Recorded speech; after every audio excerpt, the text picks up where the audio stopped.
এই যে আদ্রিক এখন দাদুর জমিতে এসেছে।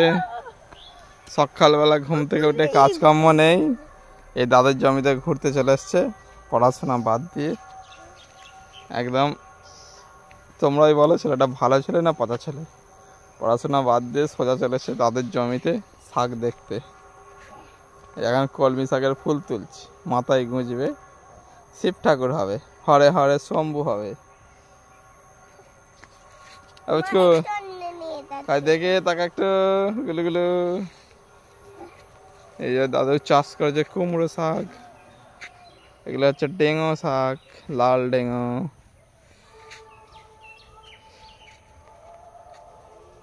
ডেঙ্গো, সাদা ডেঙ্গো,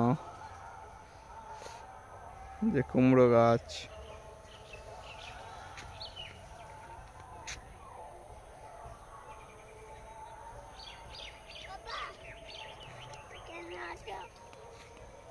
তাহলে হয়ে গেল।